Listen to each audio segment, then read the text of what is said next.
बिहार के बेगूसराय पहुंचे कांग्रेस नेता राहुल गांधी कन्हैया कुमार की पलायन रोको नौकरी दो पदयात्रा में शामिल हुए।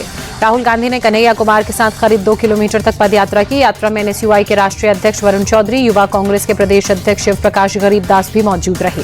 राहुल गांधी की यात्रा पर केंद्रीय मंत्री गिरिराज सिंह ने तंज कसते हुए कहा, राहुल को बिहार में पदयात्रा नहीं पश्चाताप यात्रा निकालनी चाहिए।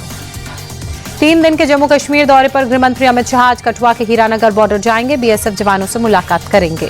जम्मू कश्मीर दौरे के दौरान सुरक्षा व्यवस्था की भी समीक्षा अमित शाह करेंगे। जम्मू के बीजेपी ऑफिस में विधायकों और पदाधिकारियों के साथ की मीटिंग।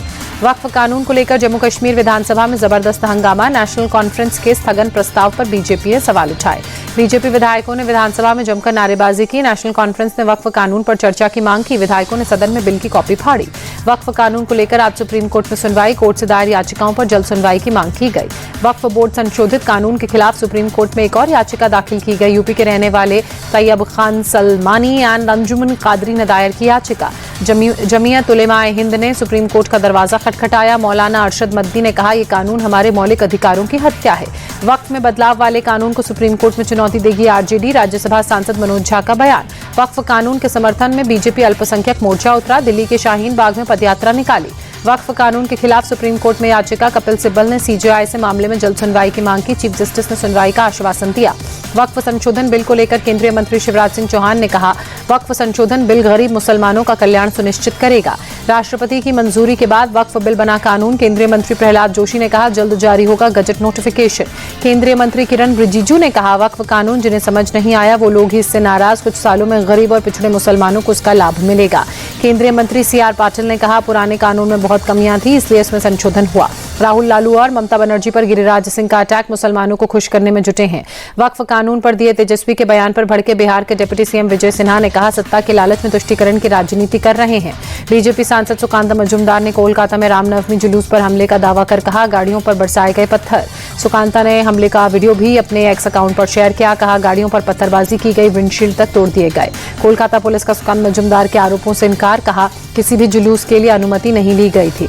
बंगाल बीजेपी अध्यक्ष सुकांता मजूमदार का अटैक। कहा, पश्चिम बंगाल में ममता बनर्जी हिंदुओं को दूसरे दर्जे का नागरिक दिखाने की कोशिश में।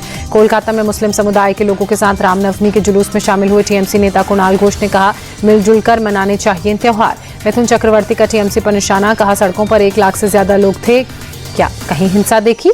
पश्चिम बंगाल में गूंजा जय श्री राम का नारा। रामनवमी पर जगह जगह जुलूस और शोभा यात्रा।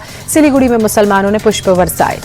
यूपी सीएम योगी आदित्यनाथ गोरखपुर के दौरे पर गोरखनाथ मंदिर में आए बच्चों से मुलाकात की। मंदिर परिसर में मोरों को दाना भी खिलाते नजर आए।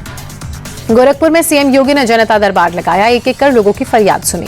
देहरादून में सीएम धामी ने बैठक की। विकास कार्यों को लेकर अधिकारियों के साथ वर्चुअल समीक्षा बैठक। प्रयागराज में मजार पर भगवा झंडा फहराने के मामले में एक्शन में पुलिस। मजार पर चढ़कर नारे लगाने वालों पर कार्रवाई होगी। मौके पर तैनात पुलिसकर्मियों की भी जांच की जाएगी।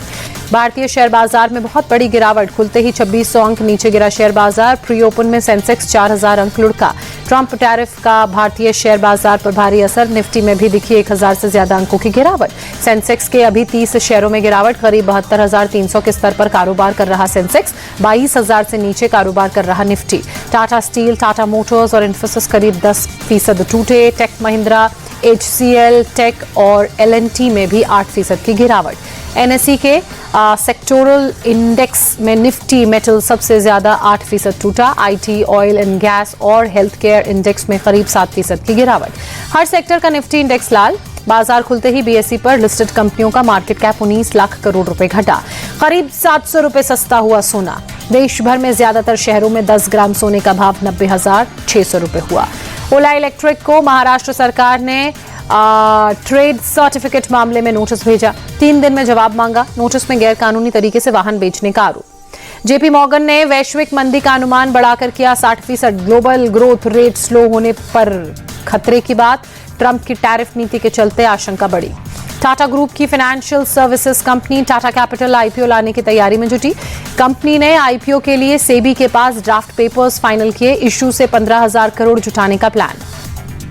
2024-25 में बंगाल का GST कलेक्शन राष्ट्रीय स्तर से ज्यादा। सीएम ममता बनर्जी ने कहा, पश्चिम बंगाल लगातार प्रगति के पथ पर अग्रसर। IPL में आज रॉयल चैलेंजर्स बेंगलुरु और मुंबई इंडियंस के बीच भिड़ंत होगी। मुंबई के वानखेड़े स्टेडियम में शाम 7:30 बजे खेला जाएगा मैच। आरसीबी के खिलाफ रोहित शर्मा टीम में करेंगे वापसी। मुंबई के हेड कोच महिला जयवर्धने ने बड़ा अपडेट दिया। चोटिल होने के चलते एलएसजी के खिलाफ रोहित को दिया गया था आराम। मुंबई इंडियंस के लिए बड़ी खुशखबरी, रॉयल चैलेंजर्स बेंगलुरु के खिलाफ होने वाले मुकाबले से पहले जसप्रीत बुमराह टीम से जुड़े। अभ्यास सत्र में बुमराह ने दमखम के साथ की गेंदबाजी। 4 महीने बाद मैदान पर वापसी के लिए बुमराह पूरी तरह से तैयार। मुंबई इंडियंस ने अब तक आईपीएल 2025 में 4 में से 3 मुकाबले गंवाए। आरसीबी ने 3 में से 2 मुकाबले जीते। आज का मुकाबला जीतकर मुंबई वापसी की कोशिश में रहेगी। सनराइजर्स हैदराबाद की आईपीएल 2025 सीजन की लगातार चौथी हार। गुजरात टाइटंस ने 7 विकेट से हराकर लगाई जीत की हैट्रिक। सनराइजर्स हैदराबाद ने पहले बल्लेबाजी कर 153 रन का दिया था टारगेट। गुजरात टाइटंस ने 20 गेंद शेष रहते मैच अपने नाम किया।